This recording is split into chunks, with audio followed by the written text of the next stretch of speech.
welcome you to another edition of All Things Fulfilled. At any rate, I wanted to take some time to respond to one of our queries who asked a question about Habakkuk chapter 2, verses 3 through 4.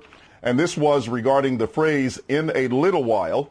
And his question basically was, since the term in a little while is used in the prophecy in Habakkuk chapter 2 and verse 3, then why would not the passage that is mentioned in the New Testament that speaks of the little while, why would it not have been fulfilled 1,000 years earlier, according to the querist, since the prophecy was made in Habakkuk chapter 2? Now, we know that there was a destruction of Jerusalem by Nebuchadnezzar in 586 BC, where the temple was destroyed, etc. Israel, or Judah particularly, went into Babylonian captivity for 70 years, as was prophesied by Jeremiah. And that prophecy does refer to them. And so we're going to talk about that. So we had this initial fulfillment of the prophecy in the 6th century BC, in the destruction of Jerusalem by Nebuchadnezzar. However, there are some very unique points about the prophecy, some details that separate the fulfillment in that prophecy from Hebrews chapter 12, verses 18 through 28.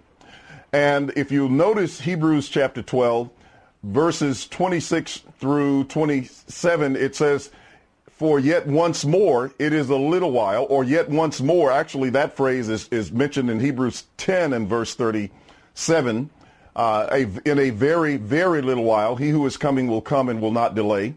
But also in Hebrews chapter 12, we have for yet once more, where he talks about the shaking of heaven and earth, the heaven and earth that was being shaken. So he says, yet once more indicates that he shakes not also the earth, but also heaven. And this indicates the removal of that which was being shaken, so that the things which cannot be shaken may remain. Now, Habakkuk's prophecy, therefore, is linked to the prophecy. And the text says, behold, the proud, his soul is not upright in him, but the just shall live by faith. That is verse 4. So what we suggest that you do is look at the prophecy in Habakkuk and read not only verse 3, but also read verse 4.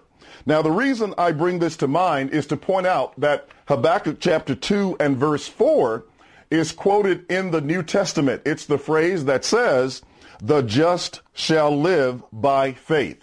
Now, that's quoted in a couple of passages in Romans chapter 2 and the verse, Romans chapter 1 and the verse is 17, where Paul says, I'm not ashamed of the gospel of Christ, for it is the power of God unto salvation to the Jew first, and also to the Greek, or to the Gentile. And then he says, for therein is the righteousness of God revealed from faith to faith, as it is written. Now, where was it written? That's Habakkuk 2 and verse 4. As it is written, the just shall live by faith. Now, we also find that phrase in Galatians chapter 2, or chapter 3 and verse 11, where once again he says that the just shall live by faith. And therefore, in connecting the prophecy to the gospel, to the New Testament era, it has both a fulfillment within the context of Habakkuk chapter 2, in terms of the little while and the destruction that was going to come upon Israel at that time, upon Judah particularly. But the fact that verse 4 mentions a prophecy that was yet future, where the just would live not by Torah, but by faith, then we have to look at the fact that that prophecy did not have its ultimate fulfillment within the time of the 6th century. So whenever all the terms of a prophecy cannot be fulfilled in the time of the prophets, we have to look further to see precisely what the prophets meant. And this is why the prophets often were confused about their own writings, because they couldn't understand some things. When you read 1 Peter chapter 1, beginning at verse 10, he says, of which salvation the prophets have inquired, who have searched diligently concerning the things which they prophesied unto you. They were searching what or what manner of time the Spirit which was in them was indicating when it testified beforehand the sufferings of Christ and the glories that would follow. And then Peter tells them that to whom it was revealed that not to themselves. So those things, many of the things that they talked about were not revealed to those prophets, but Peter says, but to us, to those who have received the gospel through the Holy Spirit sent down from heaven, things which angels desire to look into. So Peter was telling them, the prophets inquired about the things that they wrote because they didn't quite understand them. They knew they couldn't fit them 100% or totally within their time frame. So when you see a prophecy like Habakkuk chapter 2, and it talks about the fact that the judgment was going to come in a little while, and then at the same time in the next verse it says, the just shall live by faith, then what it's telling you is that prophecy does have an initial fulfillment in terms of the judgment by the Chaldeans upon Judah in the 6th century BC.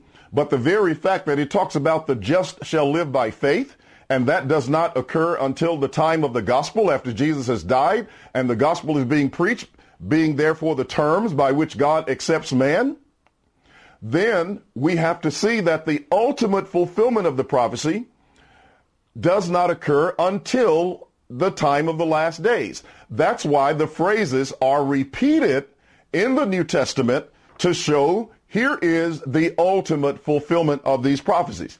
Now, do we have verses that mention a little while in connection with the end time scenario of the New Testament, in connection with the last days? Now, if there were no mention of them, then we would have no basis and no ground to apply the phrase in a little while to any New Testament prophecy and fulfillment. But if we find that that phrase is being used and the apostles are reaching back into the Old Covenant, to the Torah and to the Tanakh, and bringing this passage over to the time of the New Testament and saying it's about to be fulfilled, then we have to see its ultimate fulfillment was in its antitype in the fulfillment within the New Testament.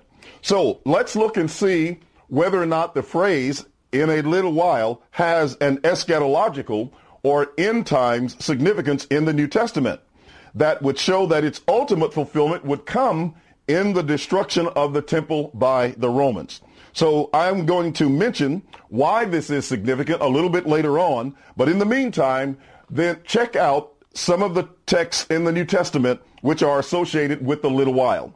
When you read John chapter 14 and verse 19, when the Lord is talking about the Holy Spirit, he's talking about his going away and he's going to send the Holy Spirit. He said it was going to be for a little while. Now, if you know anything about the prophecy of Joel and the Holy Spirit was sent in the last days until the great and terrible day of the Lord would come. So the Holy Spirit's work would continue. That's why we call it the eschatological spirit. It would continue until the great day of the Lord, until the end time, the eschatological day. Now, again, in John chapter 16, verses 16 through 19, and I think you will find the phrase in a little while in about 4 verses, maybe about 7 or 8 times, over and over again, when Jesus mentions this, that he's going away in a little while, and then in a little while, he's going to return. And the disciples begin to question him and ask him, what do you mean in a little while? What's this little while that you're talking about? We don't understand what you're saying about this little while. Now, immediately after the Lord talks to them about the little while, he gives them an illustration, the same as he does in Matthew 24, to talk about a woman going into labor and having the birth pangs, because this was an analogy that related to the end time when Israel, or Judah particularly, would go through a period of trial and tribulation and pain, and even the church with their persecution, and therefore would do so before the new covenant world would come into being. And the Hebrew scholars knew that this is what this was talking about, and they understood that these birth pangs would be a part of the new age. You can read about them in Romans chapter 8. around verses 21 through 22, and you can also read about them in the book of Revelation in chapter 12. You'll see the same thing. Now, in 1 Peter chapter 1 and verse 6, Peter also talking about the end time, the last days, he talks about the little while, because he says that they had to suffer, if need be, for a little while. They were in these diverse and various trials into which they were going, but the suffering was only going to be for a little while. We have it also in Hebrews 10 and verse 37, connected directly to the coming of the Lord, where the writer says you have need of patience, that after you have suffered a while, you may receive the promise.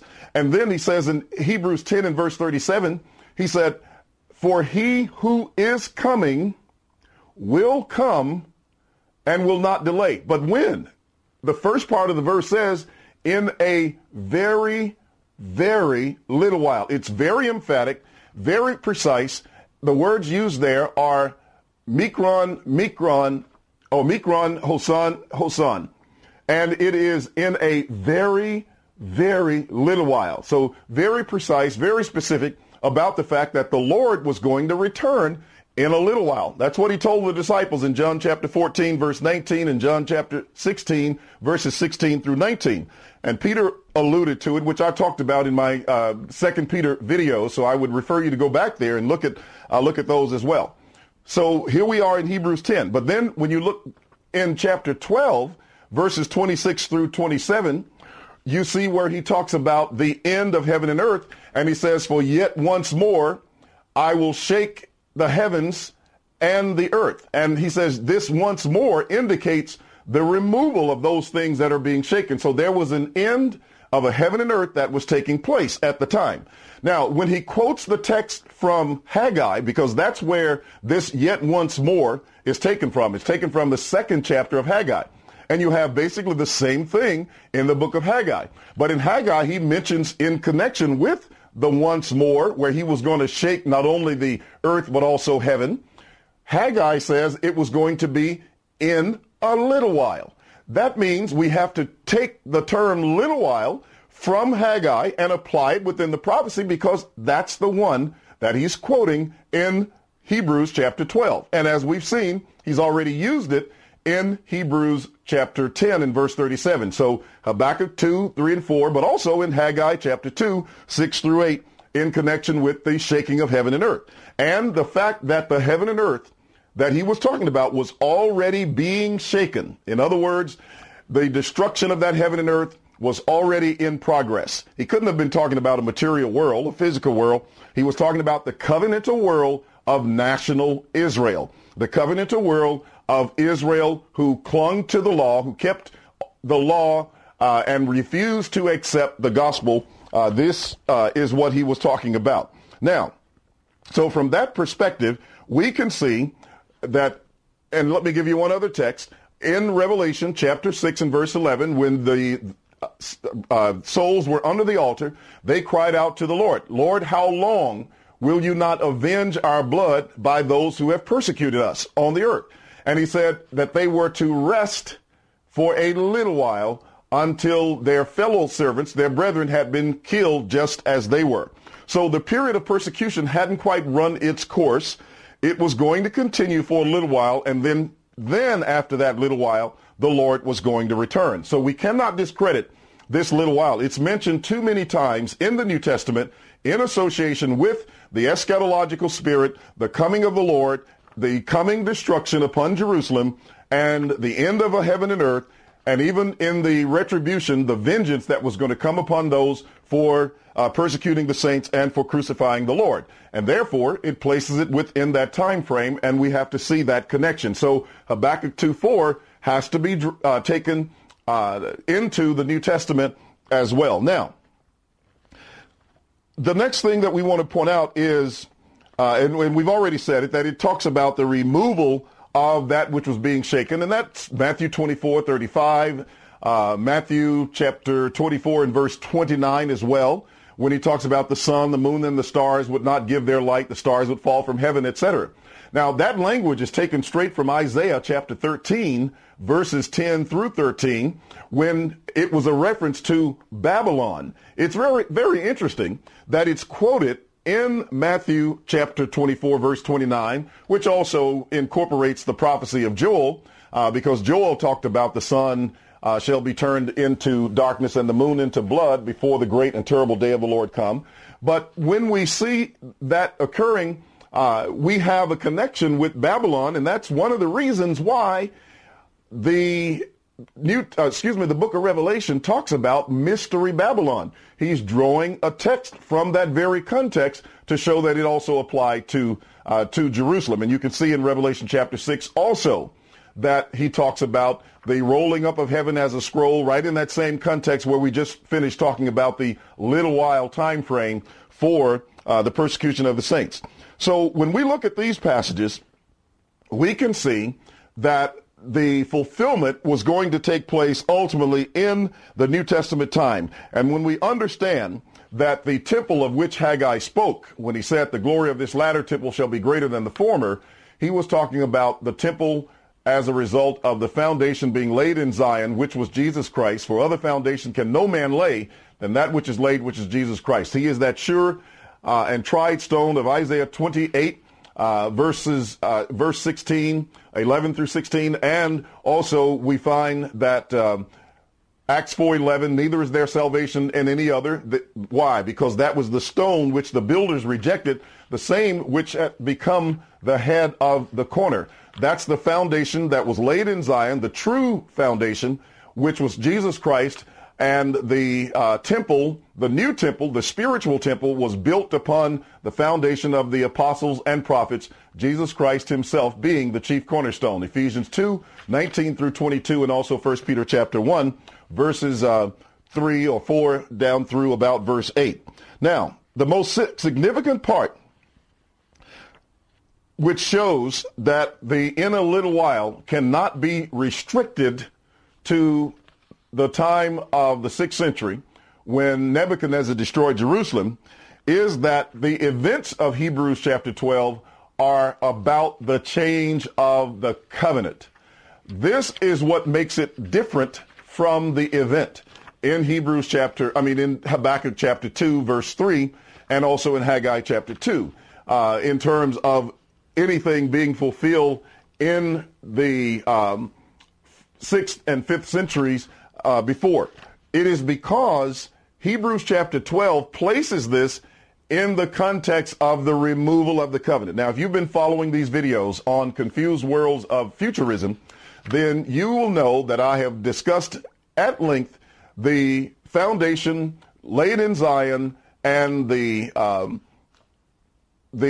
planning of the earth, the planning of the heavens, and the laying of the foundation of the earth, where God would say to Zion, you are my people. And that this was written for time, for a generation to come, where it was a people yet to be created. And then we talked about Isaiah 6, that was Psalm 102:18. And then we talked about Isaiah 65:17 and following about God creating a new heavens and a new earth, because he was going to create Jerusalem and her people a joy. So they would rejoice forever in what God would create. So that's the new Jerusalem. Well, that's the covenantal change that's taking place in the New Testament era, where the old covenant is being permanently removed and the new covenant. And that's why in Hebrews 12, he tells you in verse 18, for you have not come to the mountain that burned with fire and tempest and blackness and the sound of a trumpet, etc., that the people couldn't stand to hear anymore. See, that was Sinai. That was the old covenant. He says, you have not come to that. And yet people do not want us to leave that, when Paul said, you have not come there. Now, to what did he say they had come? Hebrews 12 and verse 23, but you are come to Mount Zion, to the heavenly Jerusalem, to the church of the firstborn, to the spirits of just men made perfect, etc., to the new covenant. This is what they were coming to. So that moving away from the old to the new is the shaking of heaven and earth that the Bible talks about. That's the covenantal change, and one of them was going to be totally removed and leave the other that could not be shaken. Well, the one that can't be shaken is the New Testament, is the new covenant people. So that's what makes the difference, and that's why the "in a little while" and the judgment upon Jerusalem was so significant, and why that phrase could not be fulfilled in the 6th century BC, but had its ultimate fulfillment in 70 AD when the Lord destroyed Jerusalem, according to Luke 21:20 through 22, when all things written would be fulfilled. So I hope that gives you a good overview of what that phrase "in a little while" was all about. I appreciate the question from the querist. If you have any further questions, be sure and send those to me. So make sure that you subscribe to our YouTube channel. Visit our website at All Things Fulfilled. Leave us comments, pro or con, criticism, and we do get both, and we respond to both. So leave those as well. Until next time, I'm William Bell saying you have a very pleasant day, and we'll